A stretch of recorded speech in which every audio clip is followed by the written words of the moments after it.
As you can see, it's getting very windy at the moment. You can probably hear rather, because it doesn't look that windy. So I'm heading off into the Peak District today just to do a bit of random going down roads that I've never been before. See what there is there. Just kind of a feel to me, because it's not far from where I live in South Manchester. And I thought, you don't need to go far to find places you've never seen, never been before. And there's some lovely roads up there, so here I go. Now this is it. Just 10 minutes into the ride, and this place is Adlington, which is quite notable at the moment, because they're planning to have thousands of new homes here. I was going to pluck a number out of thin air, but I can't remember how many. I think it's like 5 or 10,000 homes. It's they built the A555 near here, which is a big connection between from the airport to the hinterlands of the Peak District. And so obviously now there's a big road there, they decided that perhaps we're going to stick a new town here. So understandably all the locals are up in arms about it. Because it is a nice little village in Cheshire.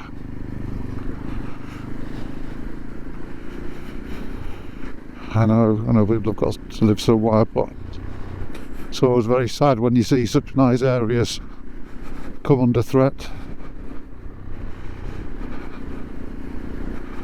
I'm not proposing an answer, but oh, that's quite nice and revvy. It gets a move on when you want it to, which I'm very pleased about. Yeah, it's a nicer engine than the one I had.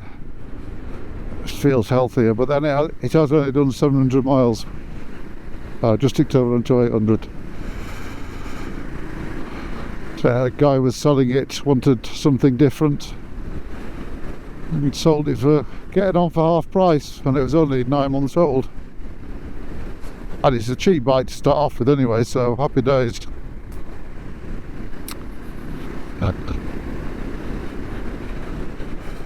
So this is the edge of the Peak District. Some lovely little places around here. So this is where I'm going to go for a bimble. I've got one place in mind to go to, and that is where it's a really difficult section of the motorcycle club as Edinburgh Rally. It's called the Corkscrew. Now I don't think I'll be able to get to the Corkscrew. So I went there marshalling last year, and oh my god, when I saw it I was like I'm not going up there, because as the name suggests there's a couple of twisty bends up there, but there's some great big ledges, like just rocks, huge rocks that you've got to leap your bike up, to which, yeah, I'll pass on that, thanks very much. I mean, maybe I'll be able to one day. I mean, I'm sure this bike could perhaps do it now, but I was fairly gobsmacked at the time. Yeah, so watch out for all the shit on the road.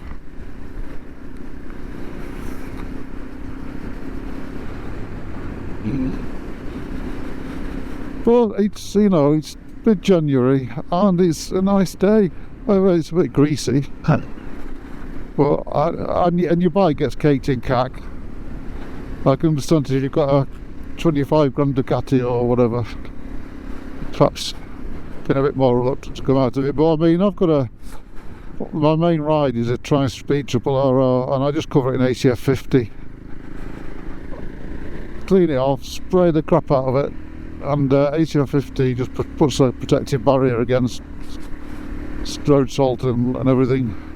Like come this spring, you can get some degreaser on it, give it a good wash, and it comes up pretty much like new.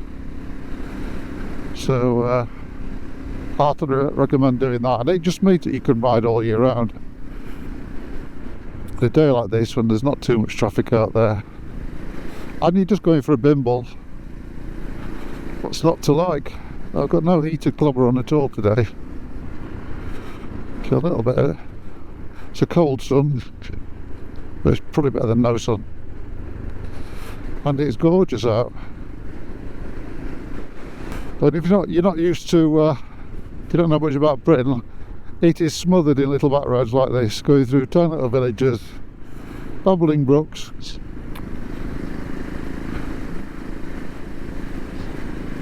pubs, farms. Very picturesque, not much traffic, ideal for a little bimble. That hill looks interesting. If it's man-made, there's a few unmarked castles around the place, or rather the motte of where a castle once stood. I know there's one very near to where I live.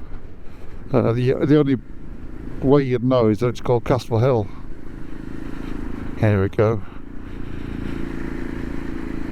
This is kind of where I'm looking for.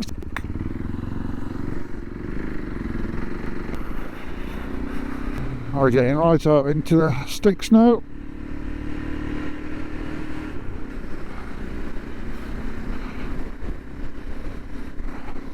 As you can tell, 'cause it's full of old blokes in lycra. And it has to be said, there'll be more than one old bloke on a motorbike too.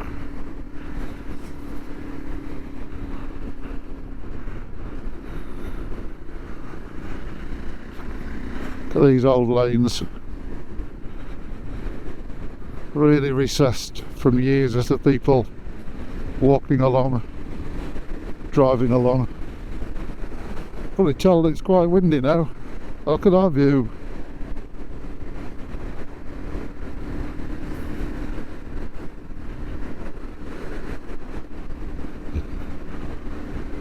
An old hilltop there. I guess it's been quarried. You can see a quarry at the side of it as well.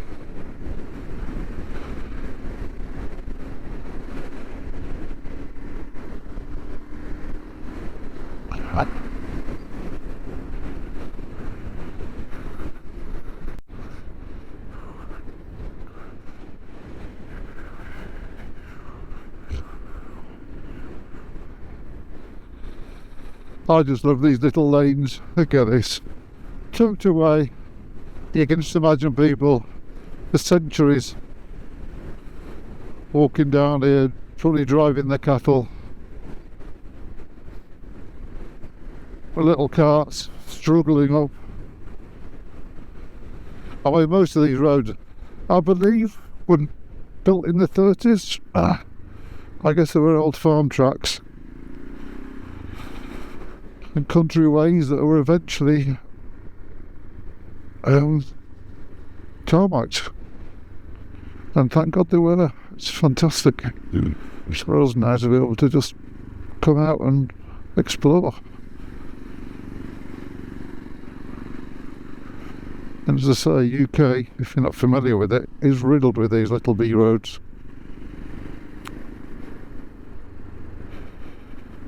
And a lot of these old roads haven't been tarmacked, and they're called green lanes, and I think I might have to have a little dabble on one of those. Never been on a green lane before, but they're still classed as, same as this, a usable road for vehicles. Vehicles got to be taxed, even though it's not tarmac. Your vehicle's got to be taxed and insured and roadworthy.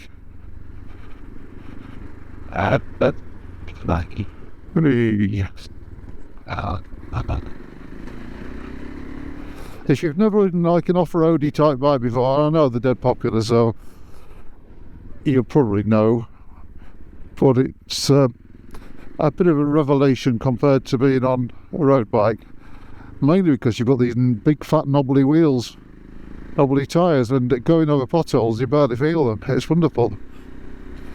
Obviously you can wash out on gravel and so on, and mud on the road and things, but it's just great because you can switch off a bit from potholes, which we specialise in. Here we go. This is where I was planning to come. Jenkin Chapel. Look at that little beauty. stuck in the middle of nowhere. It's got a thing on it since 1733. And when I came here, this is where we all formed up for the to be marshalling the motorcycling club's Edinburgh rally this year. Let's pull over a bit, there's a car coming. Back in the nowhere. But the Jenkin Chapel, I just thought that's such a cool little building. Apparently it was the locals here, the farms, wanted somewhere to pray. And they built this little chapel. And that's it, just serving farms and the communities which are pretty much non-existent in this little place. But I guess they do have services here still. And there used to be a schoolhouse in that field there where the sheep are, and we were reading about it when I first came. And they used to traipse across here and go for their prayers.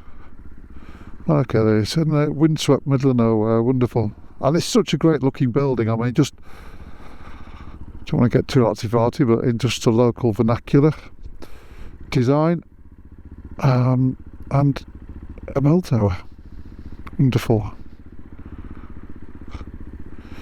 And interesting, so I'm going to drive up here. This is where the Corkscrew starts. It goes up that hill. There's some lots of interesting little bits around here. Somebody mentioned that there's a place near here where, because it can get pretty raw up here in the winter, and there's this little memorial stone at the side of the road to somebody who was, I believe, driving their sheep and got caught in a snowstorm and died back in the 19th century. And there's still a memorial stone at the side of the road to mark the spot where he was found. So I'm going to go on a little note for that. But this, back in September, was where lots of cars and bikes came, all the brave ones, to tackle the Corkscrew. And we trekked down here in our high-vis to go and, I mean, this is bad enough for me. It's just the access road. We all trekked down here, took out our clipboards and walkie-talkies and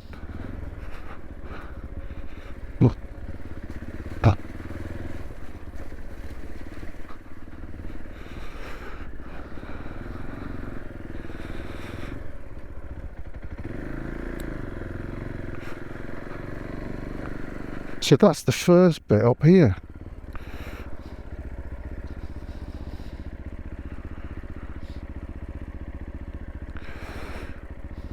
And that's, I don't know to view, but it looks pretty steep to me. That's looking straight ahead. So it's quite steep to get the first. This is the first section of the cobbles. And then you get to a mid-section, and then it goes sort of unpaved. Whoa, cheapers, even just sitting off here with nobody tyres on. It's a struggle. So you can imagine what it gets like. I think I'll give it a go.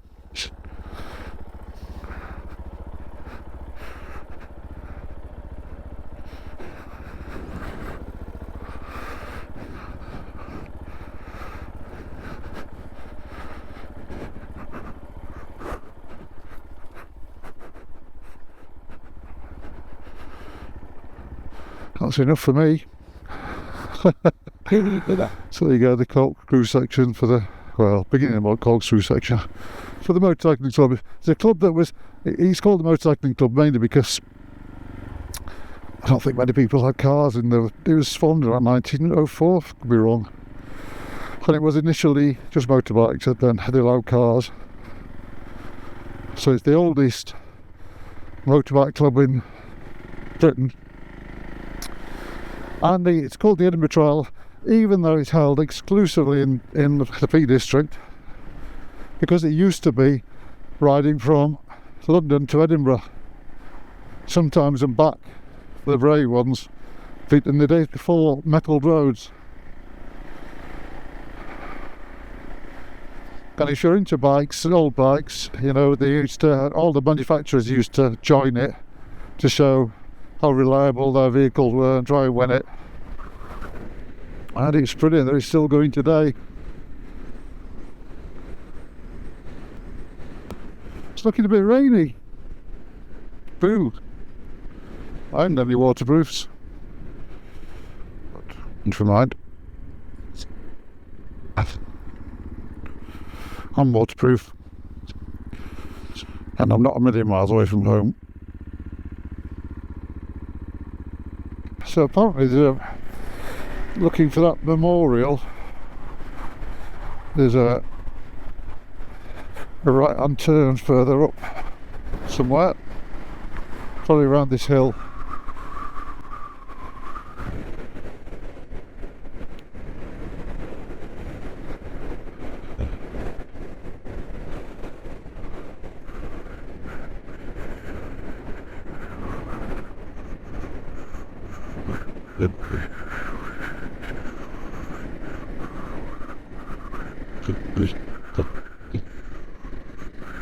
Oh, wow, that's a pothole now. Yeah, even when nobody's on, I don't really want to be dropping down there. So this is the right hand turn, and I think it's supposed to be up here somewhere. Side the road here.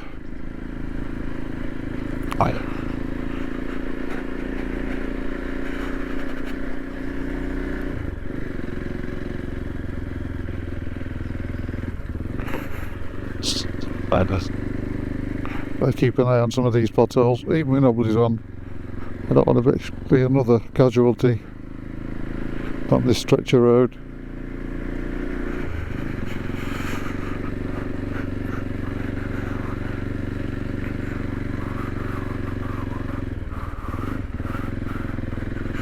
It looks like I'm sticking past it, but I didn't see anything, and I thought it was just supposed to be right at the side of the road. Get to the top and have a little look.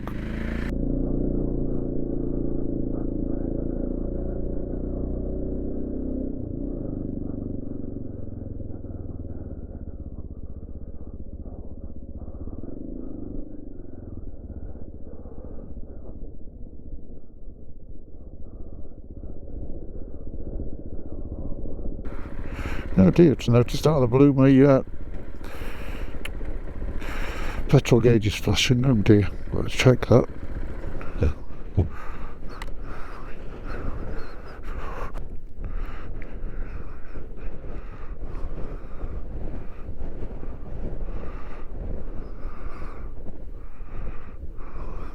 So these bikes do have a tendency to go full empty, but I'm not willing to risk it on a new bike. You don't know, so I don't think he's supposed to have been down there. Let's have a little look, see if I can see it to put the bike up.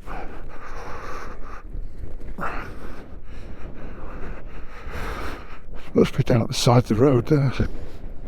Don't know. I'll have to come back some other time, try and find it. Well, I've got to get some weather up here.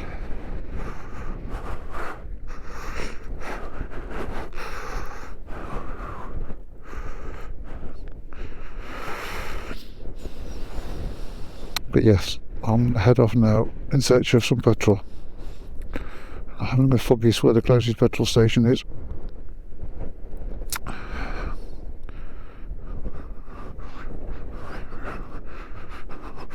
I haven't got a signal, so I'm sure I'll be fine.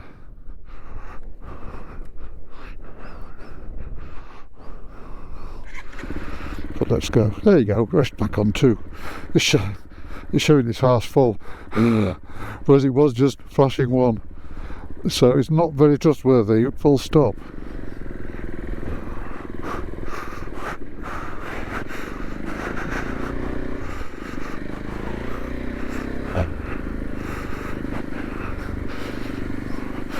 I remember years ago renting a 4x4 in a little tiny crappy 4x4 in Iceland, having the same problem. It was always showing it was nearly full, the tank, and it was only when we ran out that we noticed it. It was buggered, which wasn't great. But the wonderful thing was, we literally were on the road between the airport and Reykjavik, and we'd stopped. We hadn't even put a thumb out and to ask if we're okay, and took us straight to a petrol station and brought us straight back to the car, which was so fantastic of them. But I guess then, if you live in the middle of nowhere in Iceland, well, you need all your neighbours and everybody else to be looking out for each other. Matter of survival. And there is Manchester. As I'm dropping down, you can see how close the Pennines are to Manchester. You know, it's glory with lots of new skyscrapers have gone up, and the Cheshire Plain all across there. What a view! So you can see Jodrell Bank. I don't know if you can see it in the distance there. Probably just a little white blob. Jodrell Bank radio telescope. Or you can probably see all the way across to North Wales, Merseyside. I wonder if that's Blackpool Tower over there. Something large and pointy on the very horizon. Might even be Blackpool. It's great. It's not very often you get such a clear view of the Cheshire Plain, and with Manchester over to the right there. The little white blob in the mid-distance there is called White Nancy. I think it's just a folly.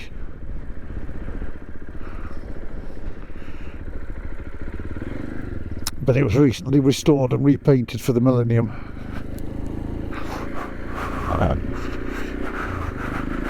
So that's coming towards the end of my first trial bimble.